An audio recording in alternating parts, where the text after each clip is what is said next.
problema? Ay, naku, pag-usapan na lang natin sa pag nag-pre-prod tayo. Naayos na yan eh. Marami na akong ginagawa, oh. Magbabasa pa ako ng script. Sige na. Kaloka. Hay! Good morning po! Kayo po si Direk Omer. Oo. Ah. Bakit? May L-trip? Eh, nabalitaan ko po kasi na meron po kayong pelikulang gagawin about Snow White and the Seven Dwarfs. Eh, mag-a-apply po ako artista. Ay, naku, iho. Puno na. Tsaka tapos na yung audition last week. Late ka na. Ayoko na late. Eh, baka may sisingit niyo po ako. Sige na po. Ay, malabo na nga. Kasi nga, puno na. Okay na ang casting. Eh, ang layo pa naman po ng pinanggalingan ko. Abay, kasalanan ko? Direk, papapirma ko lang sana yung... Uy, Mikey! Tina! Tina, okay naman. Ay, grabe! Magkakilala kayo. Ay, opo, Direk. Kapitbahay ng lola ko dun sa probinsya. Teka, anong ginagawa mo dito? Hindi ba, last month, ikinuwento mo sa akin na gagawa kayo ng pelikula about Snow White? Oh, ito. Kaya ako artista. Ay, naku. Tapos na kasi yung audition eh. Bakit ngayon ka lang dumating? Ayun nga yung sinasabi ko sa kanya kanina. Tapos na ang audition. Ayoko na late. Eh, kasi nga, ngayon lang ako nakakuha ng pera para sa pamasahe. Eh, baka naman pwede niyo ako isingit. Sige na po. Sige na po. Demanding to. Ay, Dali. teka lang nga, sandali lang. Direk, pwede ba kitang makausap? Saglit. Saglit lang, Direk. Bilisan mo. Marami akong gagawin. Ito na nga, Direk. Baka naman pwede nating tulungan yung kaibigan ko kasi malaki yung utang na loob ng pamilya namin sa kanya. Siya kasi yung nag-aalaga dun sa lola ko tapos hindi pa siya nagpapabayad. Kaya parang pamilya na yung turing namin sa kanya. Eh kaso nga, anak, puno na ang casting. Kumpleto na. Kumbaga magro-rolyo na lang tayo. Baka naman pwede natin gawan ng paraan, Direk. Kasi magaling naman po yan eh. Tsaka lumalabas na din yan. At nakakahiya rin, Direk, kasi ako yung nagsabi sa kanya tungkol sa pelikulang to. Anong gagawin natin? Magtatanggal tayo ng artista, tapos siya yung papalit natin. Ganun ba? Kung pwede po, Direk, tulungan natin yung kaibigan ko. Eh kasi ang alam ko, yung ibang artista nakapirma na ng kontrata. Okay, so meaning, hindi na sila pwedeng palitan. Direk, ano naman? Gawa na lang natin ang paraan. Sige. Titignan ko, ha? Ikaw, hindi ka lang malakas sa akin. Ang tagal-tagal mo ng AD, ha?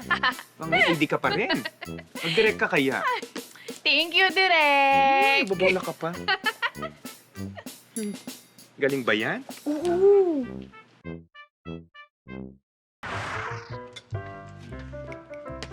Hi, Direk! Yes, anak. Ay, Direk! Kamusta na pala yung kaibigan ko? Ano, naisingit mo ba? Hindi ka problema, eh. Eh, lahat pala nung little people na gaganap na Seven Dwarfs, nakapirma na ng kontrata. Bawal nang palitan yung mga yun. Madidemanda tayo. Ako, sayang naman, Direk. Hindi na ba talaga pwede? Pero don't worry. Nagawan ko ng paraan. Ay, Yes, yung isa kasing artista, hindi agad nakapirma ng kontrata. Ayun, pinalitan ko siya. At yung kaibigan mo ang ipinalit ko. hala talaga, Direk! Oo. Nakakatuwa naman yun! Anong role niya? Wait lang, ha? Michael! Michael! Direk! I'm ready! Ayan! Siya ang ginawa kong Snow White. O, kagatin mo yung apple, Michael. Kagatin mo. O, ang husay nitong kaibigan mo. Kasunuri yan. Gusto ko ng mga artista, eh. O. Sige pa, Michael. With feelings. Ay, Michael. O, husay. Mananalo itong best comedian. Inday! Inday! Ate, yes po. Ano, kamusta? Nakapagluto ka na ba? Ay, yes ate. Tapos na. Very good. Eh, yung kwarto nalinis mo na. Ay, yun lang po ate. Pasensya na po talaga. Inuna ko po kasing maglaba. Sorry po. Patay tayo dyan, malapit na sila. Di ba sinabi ko sa'yo, linisin mo muna yung kwarto? Sinabi ko na palitan mo yung punda, tapos palitan mo yung bedsheet. Naku, sorry po ate. Pero mamaya po gagawin ko po. Opo, sorry po talaga. Patay tayo dyan, nandyan na sila. Sige po. O, teka, saan ka pupunta? Bubuksan ko po yung pinto, ate. Sige, ako nang bahala. Basta kunin mo na lang sila ng maiinom, ha? Sige po. Sorry po, opo. Yes! Ay, tuloy ka, Mars! Wow! Nice house, Mars. I know! And it looks bigger than the picture. Yes, and look at the chandelier! Ay, ito ba yung in-order mo pa sa Italy? Ay, nako, from Rome! Ma'am, ako na po dyan. Ay, sige. Ay, Mars! Nako, eto yung kinukwento ko sa yung magaling kong kasambahay, si Choleng. Araw po. Alam mo, Mars, napakaswerte mo. Bihira na ngayon ang makakuha ng magaling na kasambahay, ha? Kaya dapat alagaan mo din siya. I know. She's super good, Mars. Super. Talaga. That's great. Salamat. Happy Yes. na. Ah, Sana ako din. Naku, makakakuha ka rin ng kasambahay mo, Mars. Hirap na nga eh. Po, ito na po yung drinks niyo.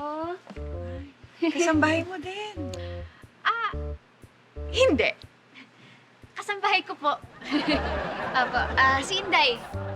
Ako po yung nagpapasweldo sa kanya. Ibang klase, no? Hindi na ako naka-encounter ng kasambahay na may kasambahay.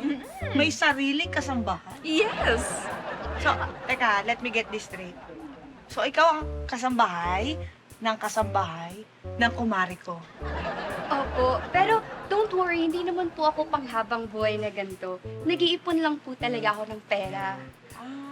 You're saving up for school o another work? Lilipat ka trabaho? Hindi po. Nag-iipon lang po ako ng pera para makakuha ko ng sarili ko pong kasambahay.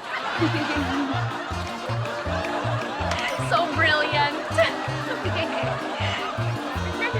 Let's go!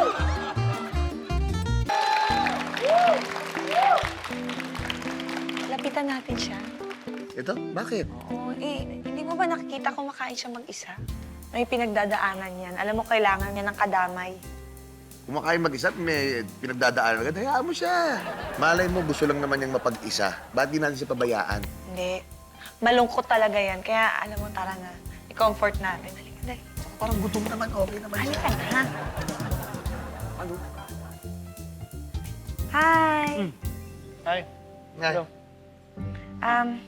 Kung ano man yung pinagdadaanan mo, gusto ko lang sabihin sa'yo na magiging okay din ang lahat. Wala naman ang pinagdadaanan eh. Sabi sa'yo eh. Ano mo, nabasa ko na yan eh. Yan yung yung denial stage. Alam mo, mas mabuti yan pag-usapan natin kaysa tinatakasan mo. Nandito kami para makinig. Sige. Makinig? Oh, Nag-away kayo ng misis mo. Hindi. Nagkakalabuan na. Hindi rin. Oh my gosh! Naghiwalay na kayo? Lalong hindi, miss. So bakit ka mag-isa kumakain? Wala, syempre gusto ko lang ng time para sa sarili ko. sabi ko sa'yo, hayaan natin siyang kumain mag-isa. Hindi, concerned lang naman ako. Palibhasa, ikaw kasi, insensitive ka. Oh, bakit ako ngayon na may kasalanan? Ikaw nagkaya dito. Napahiya nga tayo. So kasalanan ako kasi nagmamalasakit ako sa kalagayan ng ibang tao, ganon. Hindi ka nagmamalasakit, pakialamera ka lang talaga. O sige pues, kumain ka mag-isa mo. Talagang kakain ako mag-isa ko. Doon ka, dito ako. Okay ka lang ba? Okay lang. Kain tayo. Anytime, anyone, anyhow. Halika manood at sumigaw. Anywhere in the world, everybody in the house. Click and subscribe now. You know. Click and subscribe